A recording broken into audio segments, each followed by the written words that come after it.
നാരായണം നമസ്കൃത്യ നരം ചൈവ നരോത്തമം ദേവീം സരസ്വതിം വ്യാസം തതോ ജയമുദീരയേത്. എല്ലാവർക്കും നമസ്കാരം.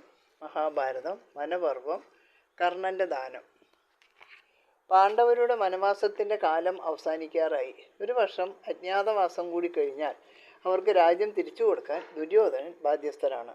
എന്നാൽ അവൻ അതിന് സന്നദ്ധനാവുകയില്ല എന്ന് എല്ലാവർക്കും അറിയാം. അപ്പോൾ യുദ്ധം അനിവാര്യമായി തീരും. ഇരുഭാഗത്തും പേരുകേട്ട അനേകം പേർ യോദ്ധാക്കളായിട്ടുണ്ടായിരിക്കും. കൗരവപക്ഷത്ത് കർണനാണ് ഏറ്റവും സമർത്ഥനായ വില്ലാളി. ഇനി ദേവേന്ദ്രൻ്റെ കൗശലം. അവൻ അമൃതോത്ഭവമായ കവചത്തോടും ദിവ്യമായ കുണ്ടലങ്ങളോടും കൂടി ജനിച്ചവനാണ്. അത് ശരീരത്തിൽ ഉള്ളിടത്തോളം കാലം അവൻ അജയ്യനായിരിക്കും. അർജുനന് പോലും അവനെ കൊല്ലാൻ കഴിയാതെയാവും. ഇതെല്ലാം ദേവന്മാർക്കറിയാം. അവർ ഇതേപ്പറ്റി ആലോചിച്ചു. പാണ്ഡവരോട് പൊതുവായും അർജുനനോട് പ്രത്യേകമായും വാത്സല്യമുള്ള ദേവേന്ദ്രനാണ് ഇക്കാര്യത്തിൽ കൂടുതൽ താല്പര്യം കാണിച്ചത്. കർണൻ പ്രസിദ്ധനായ ദാനശീലനാണ്. ഇത് എല്ലാവർക്കും അറിയാം. ബ്രാഹ്മണൻ എന്തു ചോദിച്ചാലും കർണൻ അത് കൊടുക്കും. ഇന്ദ്രൻ ബ്രാഹ്മണ വേഷത്തിൽ പോയി കർണനോട് അവൻ്റെ കവചകുണ്ടലങ്ങൾ യാചിക്കാൻ തീരുമാനിച്ചു. ഇത് ദേവന്മാരെല്ലാം അറിഞ്ഞു. സൂര്യദേവനും ഈ വിവരം മനസ്സിലാക്കി. തൻ്റെ പുത്രനായ കർണൻ്റെ ശരീരത്തിൽ നിന്ന് കവചകുണ്ടലങ്ങൾ ഒഴിഞ്ഞുപോയാൽ അത് അവൻ്റെ മരണത്തിന് കാരണമാകും എന്ന് സൂര്യഭഗവാന് അറിയാമായിരുന്നു. ആകയാൽ കർണനെ സമീപിച്ച് കവചകുണ്ടലങ്ങൾ ഒരു കാരണവശാലും കൈവിടരുത് എന്ന മുന്നറിയിപ്പ് കൊടുക്കാൻ അദ്ദേഹം തീരുമാനിച്ചു.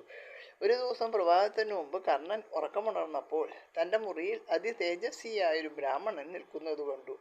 പരിഭ്രമത്തോടെ എഴുന്നേറ്റ കർണൻ ബ്രാഹ്മണനെ വന്ദിച്ചു. അദ്ദേഹം ആരാണെന്നും എന്തിനാണ് വന്നത് എന്നും തിരക്കി. ബ്രാഹ്മണൻ പറഞ്ഞു, ഞാൻ മാർത്താണ്ഡദേവനാണ്. ഇന്ദ്രൻ ബ്രാഹ്മണ വേഷത്തിൽ വന്ന് നിന്റെ കവചകുണ്ടലങ്ങൾ യാചിക്കും. ഈ കവചകുണ്ടലങ്ങൾ നിന്റെ ശരീരത്തിൽ ഉള്ളിടത്തോളം കാലം നിന്നെ ആർക്കും വധിക്കാൻ കഴിയുകയില്ല. അതുകൊണ്ട് നീ അത് കൊടുക്കരുത്. ഇതറിയിക്കാനാണ് ഞാൻ വന്നത്. ഭാസ്കരദേവൻ പറഞ്ഞതൊക്കെ കർണൻ കേട്ടുവെങ്കിലും ബ്രാഹ്മണൻ അത് യാചിച്ചാൽ കൊടുക്കാതിരിക്കാൻ സാധ്യമല്ല എന്നായിരുന്നു കർണൻ്റെ പ്രതികരണം. ആദിത്യ ഭഗവാൻ കർണനോട് കവചകുണ്ടലങ്ങളെ രക്ഷിക്കേണ്ടതിൻ്റെ ആവശ്യം വീണ്ടും പറഞ്ഞിട്ട് അപ്രത്യക്ഷനായി. കർണൻ ദിവസവും മധ്യാഹ്നത്തിൽ ആദിത്യനെ പൂജിക്കും. പൂജ കഴിഞ്ഞു വരുമ്പോൾ ആരെന്ത് ചോദിച്ചാലും അദ്ദേഹം അത് കൊടുക്കും. ഒരു ദിവസം ആദിത്യ പൂജ കഴിഞ്ഞപ്പോൾ ഇന്ദ്രൻ ഒരു ബ്രാഹ്മണന്റെ വേഷത്തിൽ കർണനെ സമീപിച്ചു. ബ്രാഹ്മണന്റെ ആവശ്യം എന്താണെന്ന് കർണൻ അന്വേഷിച്ചു. എന്താണെങ്കിലും നൽകാം എന്ന് പറഞ്ഞു. കർണൻ ചോദിച്ചു, സ്വർണ്ണഭൂഷണങ്ങൾ അണിഞ്ഞ യുവതികളെയോ പശുക്കൾ ധാരാളമുള്ള ഗ്രാമങ്ങളെയോ എന്താണ് ഞാൻ ഭവാന് നൽകേണ്ടത്? ഭവാൻ എന്താവശ്യപ്പെട്ടാലും അത് തരാൻ ഞാൻ തയ്യാറാണ്. ബ്രാഹ്മണൻ, കന്യകമാരും ഗ്രാമങ്ങളൊന്നും എനിക്ക് ആവശ്യമില്ല. അതൊക്കെ ആവശ്യമുള്ളവർക്ക് കൊടുത്തുകൊള്ളൂ. എനിക്ക് ആവശ്യം നിന്റെ കവചവും കുണ്ടലങ്ങളുമാണ്. നീ സത്യവാനാണ് എങ്കിൽ അവ എനിക്ക് നൽകിയാലും. ഇത് കേട്ടപ്പോൾ തൻ്റെ മുമ്പാകെ നിൽക്കുന്ന ബ്രാഹ്മണൻ എന്തിനാണെന്ന് കർണന് സംശയം തോന്നി.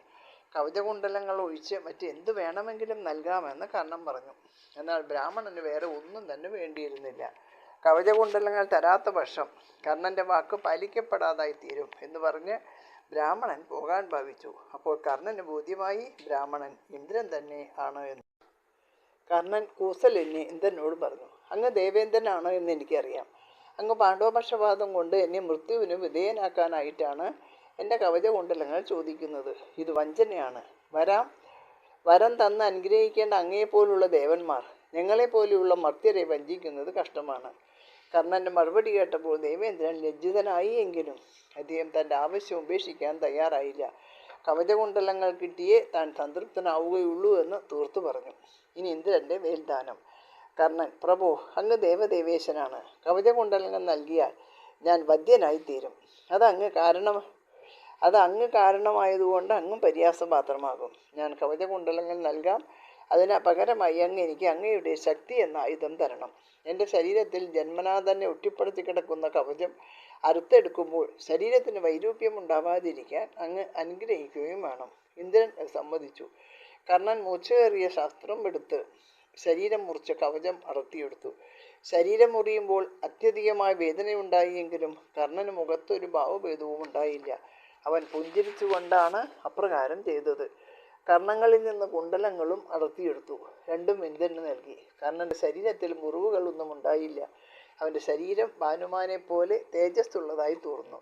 ഇന്ദ്രൻ ശക്തി എന്നതിൻ്റെ ശക്തിമത്തായ വേല് കർണന് നൽകിയിട്ട് പറഞ്ഞു, ഈ വേൽ കുറുക്കിക്കൊള്ളുന്ന ശക്തിയേറിയ ആയുധമാണ്. ഇതിൻ്റെ പ്രയോഗം കൊണ്ട് ഏതെങ്കിലും ഒരു വൈരിയെ മാത്രമേ നിനക്ക് കൊല്ലാൻ സാധിക്കുകയുള്ളൂ.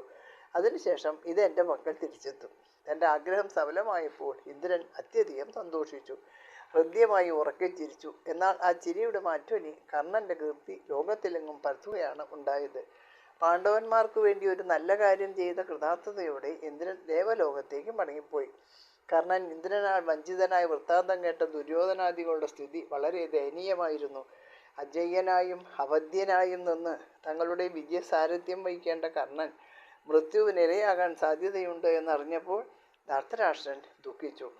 ദേവർഷിമാർ കർണൻ്റെ കവചകുണ്ടലങ്ങൾ ഇന്ദ്രൻ രാജിച്ചു വാങ്ങിയ വൃത്താന്തം പാണ്ഡവരോട് വിസ്തരിച്ചു പറഞ്ഞു. അവർ അത്യധികം സന്തോഷിച്ചു.